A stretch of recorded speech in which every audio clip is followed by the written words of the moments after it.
সুপ্রিয় শিক্ষার্থী বন্ধুরা, কেমন আছো তোমরা? আশা করি সবাই নিশ্চয়ই ভালো আছো। আমিও ভালো আছি। শিক্ষার্থী বন্ধুরা, 2021 সালের নতুন বর্ষে নতুন বইয়ের গন্ধে আমরা আবারও তোমাদের সামনে অনলাইন ক্লাস নিয়ে হাজির হয়েছি পুলিশ লাইন উচ্চ বিদ্যালয়ের পক্ষ থেকে। তো শিক্ষার্থী বন্ধুরা, আমাদের এই বিদ্যালয়ের প্রতিটা শিক্ষকই আবারও তোমাদের সামনে নতুন বছরে অনলাইন ক্লাস নিয়ে হাজির হয়েছে। তো তোমরা প্রতিনিয়ত এই ক্লাসগুলো দেখবা এবং বাসায় পড়াশোনা করবা ভালো করে। আর যে বিষয়টা হচ্ছে শিক্ষার্থী বন্ধুরা, তোমরা হয়তো নিশ্চয়ই এখন অবগত হচ্ছ যে আমাদের বিদ্যালয় হয়তো প্রতিষ্ঠানটি আবারও চালু হতে পারে। তো সেক্ষেত্রে তোমরা আসলেই দোয়া কামনা করো যে সত্যি যদি আমাদের বিদ্যালয় আবারও খুলে, তাহলে হয়তো তোমাদের জন্য আরও ভালো হবে, কারণ বাসায় থাকতে থাকতে হয়তো তোমাদের অনেক বিরক্তি চলে আসছে। তো সহপাঠীদের সাথে আবারও বিদ্যালয়ে যাতে যেতে পারো সেই কামনা করো, এবং করোনা থেকে যাতে সবাই মুক্ত হতে পারো। তো শিক্ষার্থী বন্ধুরা, আজকে আমি নবম ও দশম শ্রেণীর শিক্ষার্থী বন্ধুদের জন্য গার্হস্থ্য বিজ্ঞানের একটি অনলাইন ক্লাস নিয়ে হাজির হয়েছি। আজকের অনলাইন ক্লাসে তোমাদের স্বাগতম। আমি সোমা কর্মকার, সহকারী শিক্ষক, কালচারাল, পুলিশ লাইন উচ্চ বিদ্যালয়, কুমিল্লা। শিক্ষার্থী বন্ধুরা, আজকে আমি তোমাদের সাথে গার্হস্থ্য বিজ্ঞানের প্রথম অধ্যায় নিয়ে আলোচনা করব। তো প্রথম অধ্যায়ে আছে আমাদের গৃহ ব্যবস্থাপনা। প্রথম অধ্যায়ে আমাদের আছে কি গৃহ ব্যবস্থাপনা। তার আগে আমি তোমাদের সাথে শিক্ষার্থী বন্ধুরা বলবো যে তোমাদের হাতের কাছে যদি বই থেকে থাকে তাহলে বইটি নিয়ে নিশ্চয়ই বসতে পারো, তাহলে কি তোমাদের ধারণাটি আরো ক্লিয়ার হয়ে যাবে। তো যে বিষয়টি নিয়ে আলোচনা করব সেটি হচ্ছে গৃহ ব্যবস্থাপনা। এখান থেকে আজকে আমরা পার্ট 1, 2 এবং 3 নিয়ে আলোচনা করব। তো শিক্ষার্থী বন্ধুরা, প্রথম হচ্ছে গৃহ ব্যবস্থাপনার ধারণা। আমি একটা গল্পের মাধ্যমে তোমাদেরকে সেটা বলবো, যেটা হচ্ছে নাতাশা, সাইরা, আরিবা ও কয়েকজন বন্ধু মিলে তারা ঠিক করলো যে 21শে ফেব্রুয়ারিতে শহীদ মিনারে যাবে, এবং ঠিক ভোর 6:30 যাবে। ওরা ঠিক করলো। কারা কারা ঠিক করলো? নাতাশা, সাইরা, আরিবা এবং তাদের কয়েকজন বন্ধু মিলে। সেখানে উপস্থিত হয়ে সবাই কি করবে? সেখানে উপস্থিত হয়ে সবাই শহীদ মিনারে শ্রদ্ধাঞ্জলি জানাবে, পুষ্প অর্পণ করে শ্রদ্ধাঞ্জলি জানাবে। তো কিন্তু 21শে ফেব্রুয়ারি ভোর 6:30 নাতাশা ঘুম থেকে উঠতে পারলো না। কেন উঠতে পারলো না? কারণ হচ্ছে নাতাশা তার মোবাইলে অ্যালার্ম দিয়ে রাখেনি, অথবা তার বাবা মাকে বলে রাখেনি যে তাকে জাগিয়ে দেওয়ার জন্য।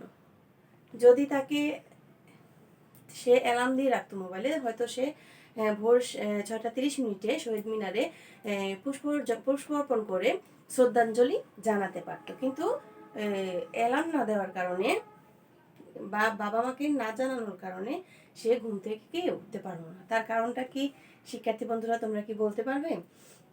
হ্যাঁ বন্ধুরা, নিশ্চয়ই। সেটা হচ্ছে কি ব্যবস্থাপনার অভাবে। কিসের অভাবে? ব্যবস্থাপনার অভাবে। তো শিক্ষার্থী বন্ধুরা, আজকে যে বিষয়টি নিয়ে টপিকটি নিয়ে আলোচনা করব সেটি হচ্ছে কি গৃহ ব্যবস্থাপনা।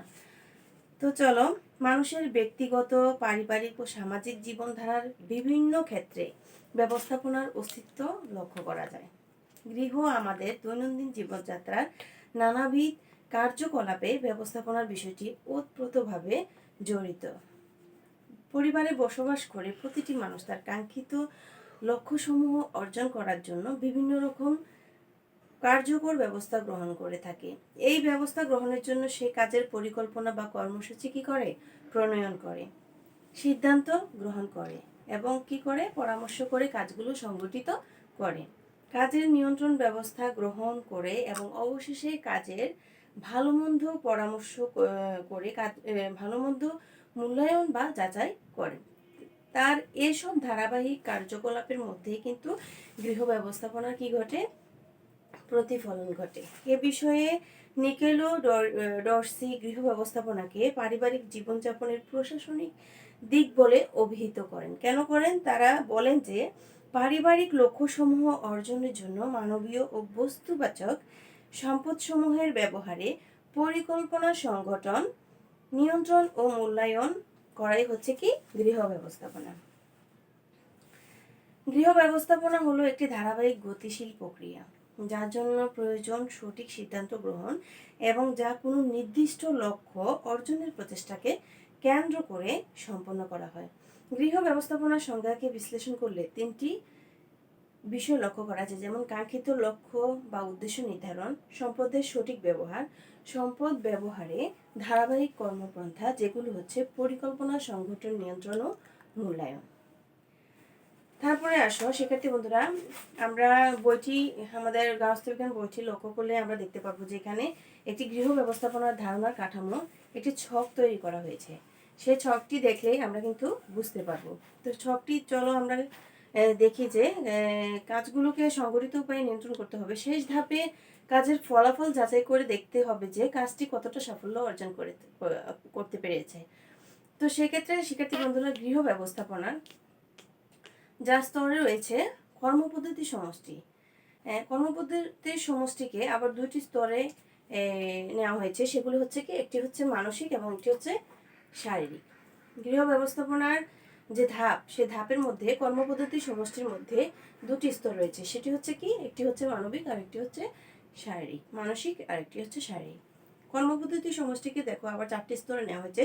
সেটি হচ্ছে পরিকল্পনা প্রণয়ন, সংগঠন, নিয়ন্ত্রণ ও মূল্যায়ন। সেক্ষেত্রে আবার সম্পদের ব্যবহার রয়েছে। সম্পদের ব্যবহারকে আবার দুটি স্তরে নিয়েছে। সেটি হচ্ছে কি, একটি হচ্ছে বস্তুবাচক, একটি হচ্ছে মানবীয় সম্পদ। একটি হচ্ছে বস্তুবাচক সম্পদ, আবার অন্যটি হচ্ছে কি সম্পদ, মানবীয় সম্পদ। সম্পদের ব্যবহারের মূল যে স্তরটি রয়েছে বা যে বিষয়টি রয়েছে সেটি হচ্ছে কি, লক্ষ্য অর্জন। সেটি হচ্ছে কি, লক্ষ্য অর্জন, মূল উদ্দেশ্যটা যেটা হয়েছে। এখন পার্ট 2 আছে, দেখো শিক্ষার্থী বন্ধুরা, লক্ষ্য ও লক্ষ্যের প্রকারভেদ। লক্ষ্য কি? শিক্ষার্থী বন্ধুরা, আমরা জানি প্রতিটি মানুষের জীবনে একটি সুনির্দিষ্ট লক্ষ্য থাকে। সেই লক্ষ্য অনুযায়ী প্রতিটি মানুষ তার কাজগুলো সম্পন্ন করে থাকে এবং লক্ষ্য থাকলেই কিন্তু কাজের গতি বাড়ে, কাজের গতিও বাড়ে এবং কাজটি সম্পন্ন করার আশায় কি আরো আরো কি করা যায়, আরো মনোযোগ দিয়ে সেই কাজটি করার একটি আগ্রহ সৃষ্টি হয়। তো শিক্ষার্থী বন্ধুরা, যেখানে লক্ষ্য কি বলা হয়েছে, লক্ষ্য বা উদ্দেশ্য হচ্ছে সম্পদের কি গৃহ ব্যবস্থাপনার মূল চাবিকাঠি, যেটা হচ্ছে লক্ষ্য বা উদ্দেশ্য। লক্ষ্যকে কেন্দ্র করে কিন্তু আমাদের সকল কর্মকাণ্ড আবর্তিত হয়। যেখানে লক্ষ্য অর্জনের প্রশ্ন রয়েছে সেখানেই ব্যবস্থাপনার প্রয়োজন দেখা দেয়। সাধারণভাবে বলা যায়, ব্যক্তি বা পরিবার কি চায় বা কি করতে চায়, তাই হচ্ছে লক্ষ্য। লক্ষ্য বা উদ্দেশ্য সবসময় মানুষের চেতন মনে অবস্থান করে, খুবই স্পষ্টভাবে বোঝা যায় এবং সহজেই ব্যাখ্যা করা যায়। সকল মানুষের মনে সর্বদা কোনো না কোনো কি লক্ষ্য বিরাজ করে। একটি লক্ষ্য অর্জন হলে আবার আমাদের মনে কি নতুন একটি লক্ষ্য কি স্থির করে ফেলি আমরা। সুনির্দিষ্ট লক্ষ্য আমাদের কাজের ধারা নির্ধারণ করে দেয়, ফলে আমরা সেই অনুযায়ী এগিয়ে যাই। লক্ষ্য হচ্ছে একটি কাম্য উদ্দেশ্য যা সুনির্দিষ্ট পরিধি আছে এবং যা ব্যক্তির কার্যাবলীকে নির্দেশ দান করে। লক্ষ্যের নির্দিষ্ট পরিধি থাকতে হবে এই জন্য যে কাম্য লক্ষ্যটি ব্যবস্থাপকের কাছে সুস্পষ্ট না হলে তা অর্জন করা সম্ভব নয়। শিক্ষার্থী বন্ধুরা, লক্ষ্য ব্যবস্থাপনাকে সহজতর করে এবং তাকে সাফল্যের সাথে কার্যকর করতে সাহায্য করে। পরিবারের প্রত্যেকেরই নিজস্ব কিছু লক্ষ্য থাকে, তবে যখন সম্মিলিতভাবে কোনো কাজ স্থির করা হয় তখন দ্বন্দ্ব কম হবে এবং লক্ষ্য অর্জনেও কি হবে, সহজতর হবে। তারপরে আসো লক্ষ্যের প্রকারভেদ। নিকেল ও রর্সি লক্ষ্যকে 3 ভাগে ভাগ করেছেন। কয় ভাগে ভাগ করেছেন? লক্ষ্যকে 3 ভাগে ভাগ করেছেন। সেগুলো কি কি? একটি হচ্ছে দীর্ঘমেয়াদী লক্ষ্য, অন্যটি হচ্ছে, দ্বিতীয়টি হচ্ছে মধ্যবর্তীকালীন লক্ষ্য এবং তৃতীয়টি হচ্ছে তাৎক্ষণিক লক্ষ্য। আবারও বলছি, লক্ষ্যের প্রকারভেদ বলছি যে লক্ষ্য 3 ধরনের হয়ে থাকে। নিকেল এবং রর্সি লক্ষ্যকে কয় ভাগে ভাগ করেছেন? 3টি ভাগে ভাগ করেছেন। সেটি হচ্ছে কি কি? একটি হচ্ছে বন্ধুরা দীর্ঘমেয়াদী লক্ষ্য, দ্বিতীয়টি হচ্ছে মধ্যবর্তীকালীন লক্ষ্য, তৃতীয়টি হচ্ছে তাৎক্ষণিক লক্ষ্য। দীর্ঘমেয়াদী লক্ষ্যটা কি? সেটা হচ্ছে এই লক্ষ্য সময় সাপেক্ষ এবং এটা সর্বদা মনের মধ্যে বিরাজ করে। এই লক্ষ্য সময় সাপেক্ষ এবং দীর্ঘমেয়াদী মনের মধ্যে কি করে? বিরাজ করে। এই লক্ষ্য মধ্যবর্তী লক্ষ্যের উপর প্রভাব বিস্তার করে বলে এর গুরুত্ব কি অনেক বেশি। তাহলে শিক্ষার্থী বন্ধুরা, মধ্যবর্তীকালীন লক্ষ্য কি এখন সে সম্পর্কে জানবো। পরিবার তার দীর্ঘমেয়াদী লক্ষ্য অর্জনের জন্য প্রায় মধ্যবর্তীকালীন বা স্বল্পমেয়াদী লক্ষ্য নির্ধারণ করে থাকে। এই লক্ষ্যগুলো দীর্ঘমেয়াদী লক্ষ্যের তুলনায় অধিক স্পষ্ট, সেজন্য এই লক্ষ্য অর্জনের জন্য অনেক বেশি সিদ্ধান্ত গ্রহণ করতে হয়। তাৎক্ষণিক লক্ষ্য, এই লক্ষ্য হলো ছোট ছোট লক্ষ্য যার মধ্যে খুব বেশি একটা কাজের প্রয়োজন হয় না। অল্প কাজ করলেই অনেক সময় লক্ষ্যটি অর্জন করা যায়, অর্থাৎ লক্ষ্য নির্ধারণের সাথে সাথেই তা অর্জন করা যায়। তাহলে শিক্ষার্থী বন্ধুরা, এখন আমরা পার্ট 3 নিয়ে আলোচনা করব, যেটাতে আছে গৃহ ব্যবস্থাপনার উদ্দেশ্য। গৃহ ব্যবস্থাপনার কর্মক্ষেত্র শুধু গৃহাঙ্গনে সীমাবদ্ধ নয়, গৃহের বাইরেও সমাজ ও পরিবেশে এবং কর্মক্ষেত্রে বিস্তৃত। সমাজ প্রতিনিয়ত পরিবর্তিত হচ্ছে। পরিবর্তনশীল সমাজের প্রভাব গৃহ ও পরিবারের উপর পড়ে। সে অনুযায়ী ব্যক্তিগত ও পারিবারিক জীবনে পরিবর্তন আনা অথবা পরিবর্তনশীল সমাজের সাথে খাপ খাওয়ানো শিক্ষা গৃহ ব্যবস্থাপনার বিষয়ে নিহিত রয়েছে। আমাদের চাহিদার তুলনায় কিন্তু সম্পদ সীমিত। এই অবস্থায় চাহিদাগুলো পূরণ করতে সঠিক সিদ্ধান্ত গ্রহণ করা ও সম্পদের ব্যবহারের দক্ষতা বাড়ানোর একান্ত অপরিহার্য। দক্ষতা বাড়াতে হলে সম্পদের প্রকৃতি ও তার বিকল্প ব্যবহার সম্পর্কে জ্ঞান থাকা একান্ত প্রয়োজন। এরকম পরিস্থিতিতে গৃহ ব্যবস্থাপনার ভূমিকা অত্যন্ত গুরুত্বপূর্ণ। বর্তমান যুগে পরিবার একটি অর্থনৈতিক একক হিসেবে কাজ করছে বা বিবেচিত। বেশিরভাগ অর্থনৈতিক কর্মকাণ্ড যেমন পরিবারের আয়, ব্যয়, সঞ্চয়, বিনিয়োগ ইত্যাদির মূল উৎস হচ্ছে পরিবার। পরিবারের অর্থনৈতিক সিদ্ধান্তগুলো দেশের জাতীয় অর্থনীতিতে বিশেষভাবে ভূমিকা রাখছে। শিক্ষার্থী বন্ধুরা, গৃহ ব্যবস্থাপনার সুনির্দিষ্ট উদ্দেশ্যগুলো নিয়ে এখন আলোচনা করব।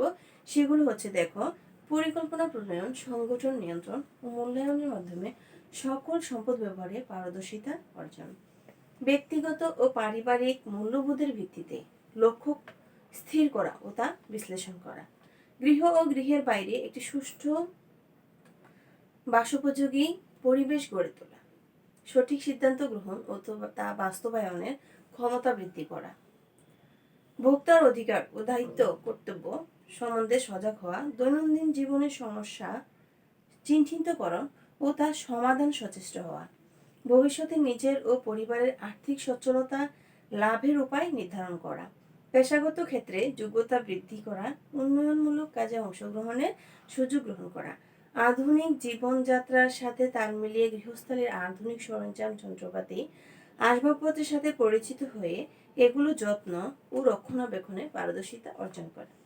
দূষণমুক্ত বাসযোগ্য পরিবেশ গড়ে তোলা, বর্তমান ও ভবিষ্যতে জ্বালানি সংকটনের ক্ষেত্রে সচেতন হয়ে তা দূরীকরণের সক্রিয় অংশগ্রহণ করা। শিক্ষার্থী বন্ধুরা, আজকে আমরা গৃহ ব্যবস্থাপনার সম্পর্কে জানতে পারলাম, গৃহ ব্যবস্থাপনা ধারণা সম্পর্কে জানতে পারলাম এবং লক্ষ্য কি, লক্ষ্যের প্রকারভেদ সম্পর্কে জানতে পারলাম, আর গৃহ ব্যবস্থাপনার উদ্দেশ্য সম্পর্কে জানতে পারলাম। শিক্ষার্থী বন্ধুরা, আজকে আমি তোমাদের সাথে পার্ট 1 এবং 2 ও 3 নিয়ে আলোচনা করেছি। পরবর্তী ক্লাসে তোমাদের সাথে পরবর্তী অংশগুলো নিয়ে আলোচনা করব। তো শিক্ষার্থী বন্ধুরা, এ পর্যন্ত তোমরা ভালো থেকো, সুস্থ থেকো এবং বাসায় নিরাপদে অবস্থান করো। আজকে আমি এ পর্যন্তই আমার অনলাইন ক্লাস শেষ করছি। সবাই ভালো থেকো।